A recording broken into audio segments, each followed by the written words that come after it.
today we're going to talk a little bit about, because Jackson and his family are facing what we call now food insecurity. And that's sort of a polite way of saying there's not a lot of food in the house and they're hungry, probably a lot. And we have a guest today, Jessica. Hi, Jessica. Hello, Sam. And Jessica is from the Missoula Food Bank and Community Center. And that I actually got a tour from Jessica of the food bank and community center, and it's a pretty incredible place. Well, thank you. And one important thing to note about the food bank and community center here is that it's sort of like a mini branch of the public library, isn't it? Yeah, something that we are really excited about and love to share with our friends and neighbors is that at Missoula Food Bank and Community Center, we have a place called Empower Place. And Empower Place is it's a project that we have with Spectrum Discovery Area that does science and technology and Missoula Public Library. And so we have a live-in collection of books.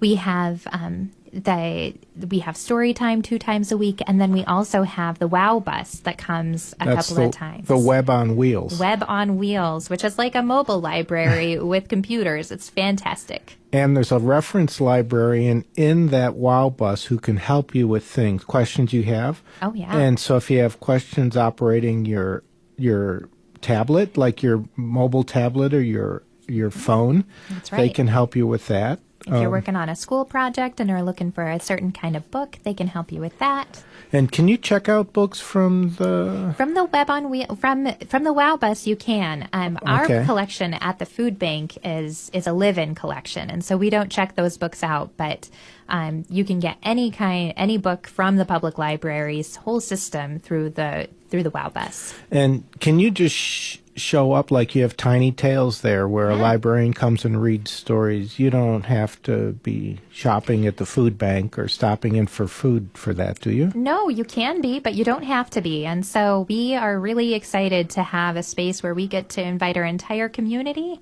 and it's really amazing. And families who are there to use services are able to drop in, but also lots of families who either know about us through our services or are just from the neighborhood come by and participate. And where is the neighborhood in Missoula? Yeah, in Missoula, we are on Wyoming and Catlin Street. So we're in the River Road neighborhood, kind of by Home Resource and by the West Side Lanes bowling alley.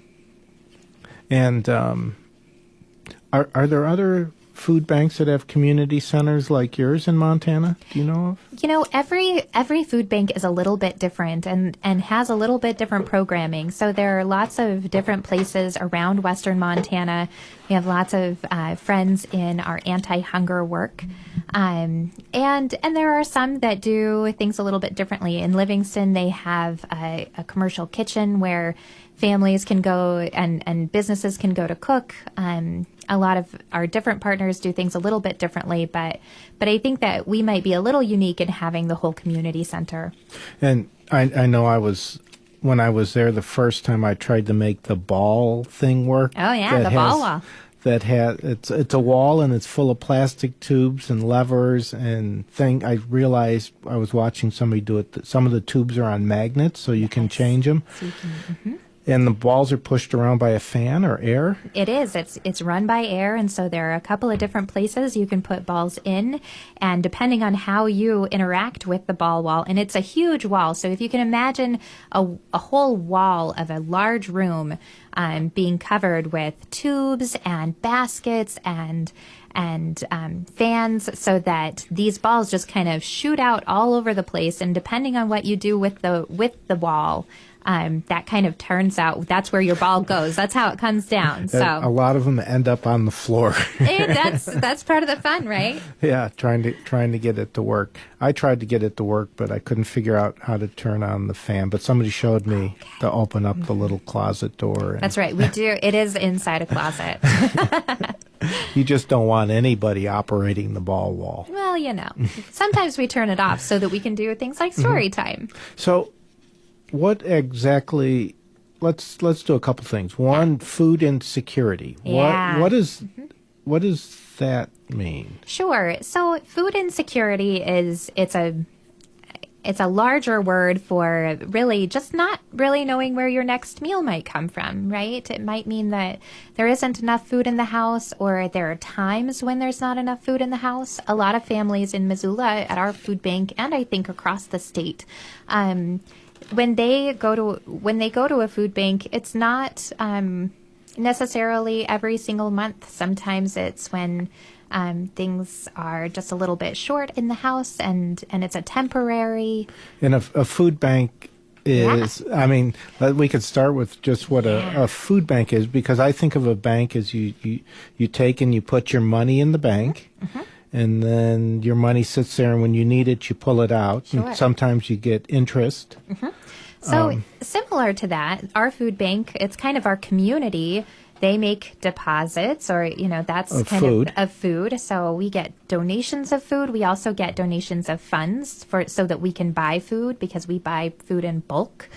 And then anyone in our whole community who needs a little bit of help with food can come to we call it the store, and it looks a lot like a store. It is set up with different aisles where we have a produce section and a meat section, and families are able, without having to pay at the end, to access some food for their families when times are a little hard. And a lot of people what's the number one reason that people, and this is probably across Montana, visit the food bank? Yeah. We hear a lot about it. We hear a lot about it. Around Thanksgiving and Christmas, and then it sort of fades. Sure. One of the reasons that a lot of people come through our doors is how expensive it is to keep a roof overhead. It's housing. It's how expensive rent or mortgage might be, and so just spending so much of their paycheck just keeping the home. A lot of families don't have much, particularly at the end of the month, for food. So the rent and mortgages might be high when you join that with maybe the power bill Oh, for sure. electricity or heat. Yep, we've had a couple winter. of very, very cold days, and so your heater works a little harder on those days, right? And you have to pay a little more at the Yeah. end of the month.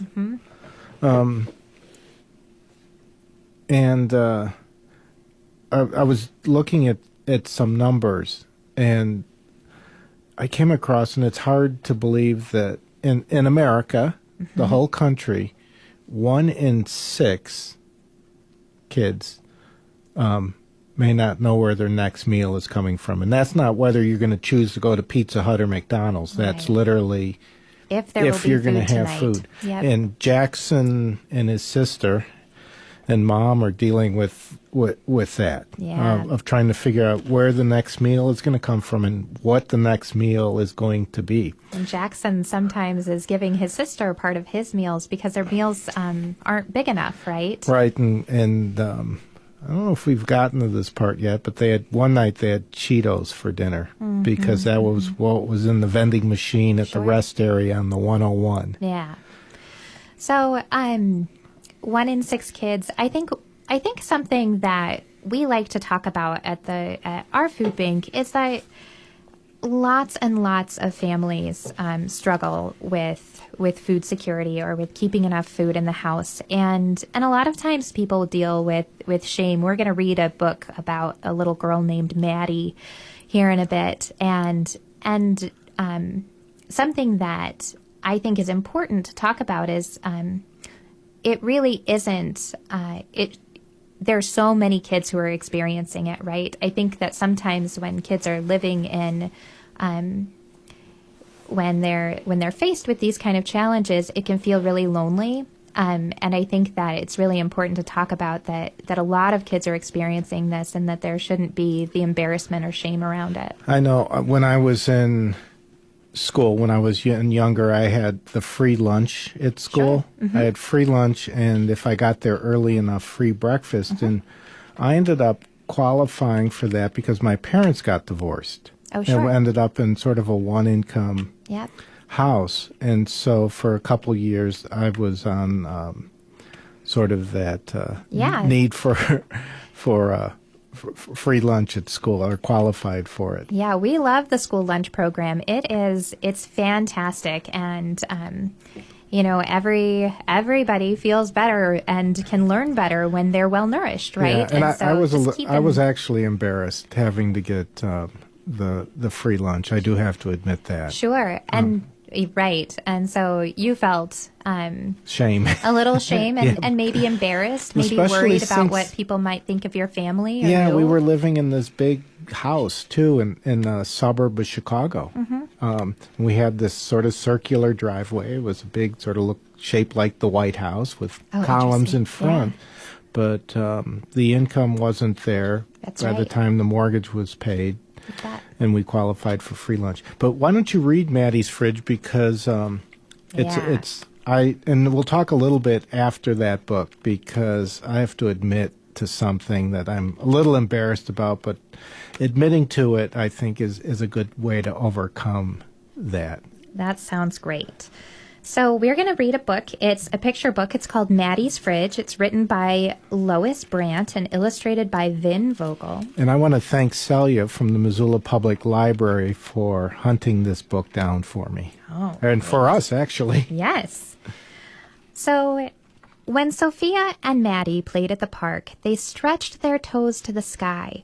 They climbed to the top of the ladder and flew off the end of the slide. They stayed until the buildings grew long shadows and even the taxis stopped honking. And in the picture, we have two little girls. They're friends. They're on swings. Sophia is, she's a little girl with darker hair and she's got glasses. And Maddie is a little girl who has blonde hair. Let's play on the climbing wall, Maddie said. No way, Sophia said. I can't reach. Yes way, Maddie said, scooting up to the top of the wall. Your turn. Sophia put a foot on the bottom rock, grabbed with one hand, and stretched, but she couldn't reach the next hold. Sophia's stomach growled. I give up. Let's get a snack. No way, Maddie said. Let's stay here. Yes way. Sophia ran to Maddie's building. And now in the picture we have Maddie running, looking very concerned after Sophia. And raced up the stairs. Wait, Maddie ran after her. Maddie was the best climber, but Sophia was the fastest runner. Sophia swung open the door of Maddie's fridge. What have you got? We have milk, Maddie said. I'm saving it for Ryan. He's still little. Why doesn't your mom go to the store? Sophia asked. We don't have enough money. But what if you get hungry? We have some bread, Maddie said. And now Maddie and Sophia are standing in front of a fridge that just has a little carton of milk in it. I guess I'll go home to eat, Sophia said. Please don't tell anyone, Maddie said. Okay, promise? I promise. That's a big promise to make. Sophia ran past the bookstore and grocery store. The sun went down behind the buildings and took all the colors with it. Good timing, Mom said. Dinner's almost ready. Luis was wrestling on the floor with Pepito. Sophia opened the refrigerator door. Pepito peeked inside, and Pepito is a little dog. Sophia's fridge was full of milk and eggs and tortillas and cheese and lettuce and jam and salsa and tofu and even half a can of dog food. So now Sophia is standing in front of a very different fridge that's full of lots of healthy, fresh foods. Here you go, Mom said. Sophia and Luis each had a plate of fish and rice. Mom had a plate of fish and rice. Even Pepito had his bowl of dog food with a little bit of fish and rice. Maddie and Ryan only had some bread and a small carton of milk. Sophia couldn't tell Mom. She had to keep her promise to Maddie. Not fish again, Luis said, and Luis is Sophia's little brother. I want cheesy pizza bombs. Cheesy pizza bombs are a treat, Mom said. Fish is a good source of protein. Is fish good for kids? Sophia asked, and she has a little thought bubble coming out from the side of her head. Yes, Mom smiled. Fish is perfect for kids. That night, Sophia had an idea. And our picture book shows Sophia with a fish and a little sandwich bag. Oh, no. So the next day, yuck, Maddie said. Oh, Sophia said, double yuck. Fish may be good for kids, but fish is not good for backpacks. So our friend Sophia had put this fish in her backpack, and now we can see the green, smelly odor of the fish coming out of her backpack. After school, Sophia and Maddie raced to the climbing wall. Sophia got there first, but Maddie scrambled past her to the top of the wall. Sophia stretched and stretched. Keep trying, Maddie said. You'll get it. I can't, Sophia jumped down. It's too high. And Sophia is walking away, looking a little defeated. That night, Sophia, Luis, and Mom ate frittata. Pepito had his dog food with a little bit of frittata. Maddie and Ryan still had an empty refrigerator. Sophia couldn't ask for help. That would break her promise. She had to try again. Are eggs good for kids? Sophia asked. Not as good as cheesy pizza bombs, Luis said. Cheesy pizza bombs are a treat, Mom said. Eggs are good for you. After dinner, Sophia packed eggs for Maddie and Ryan.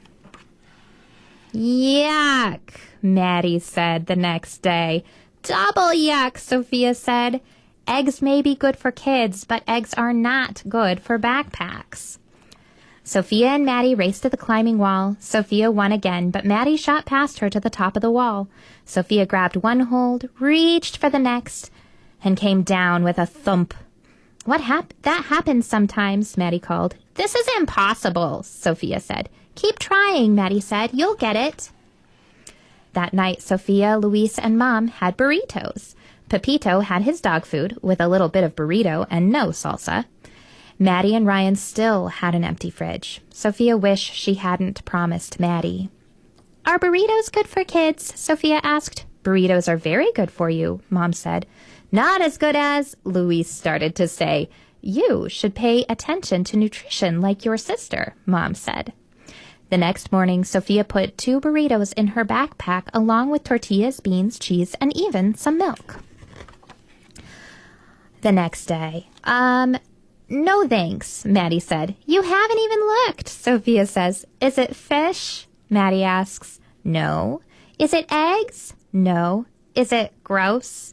I don't know, Sophia said. Maddie shook the backpack. Something sloshed. Let's look together, Maddie said. 1, 2, 3, go! Burritos are good for kids and good for backpacks, too. Do you want some milk? Sophia asked. Thanks, Maddie said, but I'll save the milk for Ryan.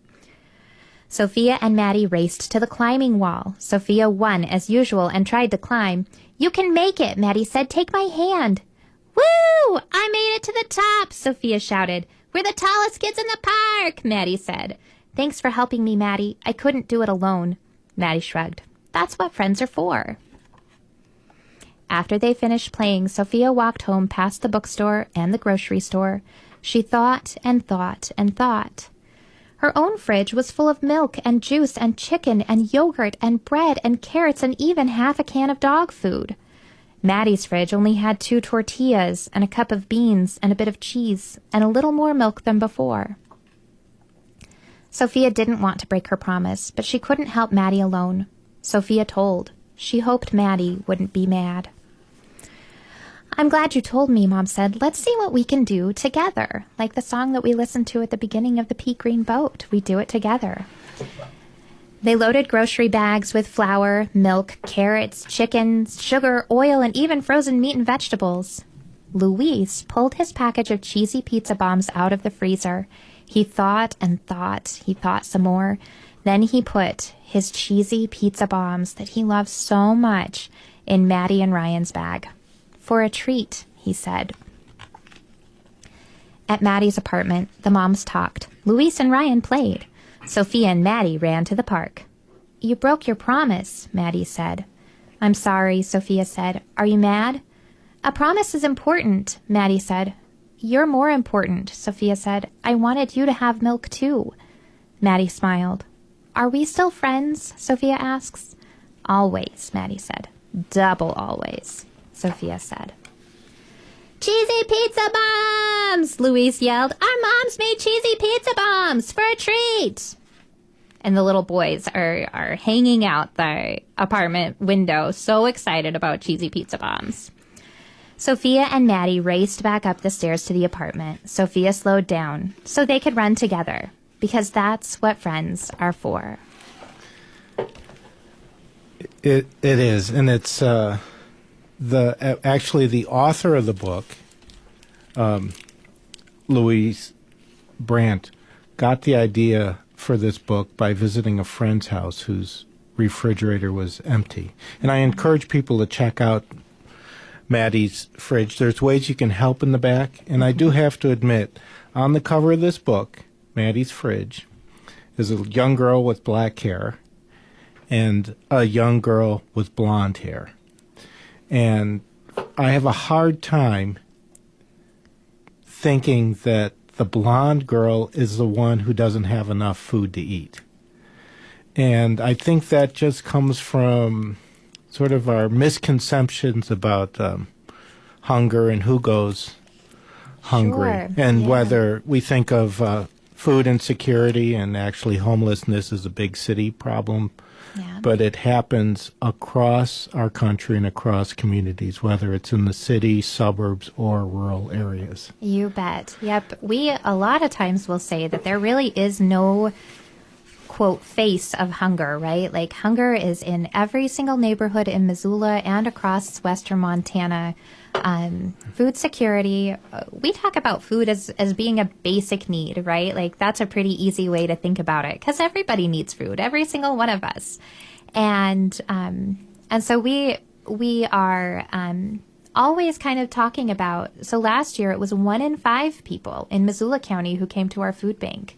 And about a third, 1 in 3 of those people are kiddos.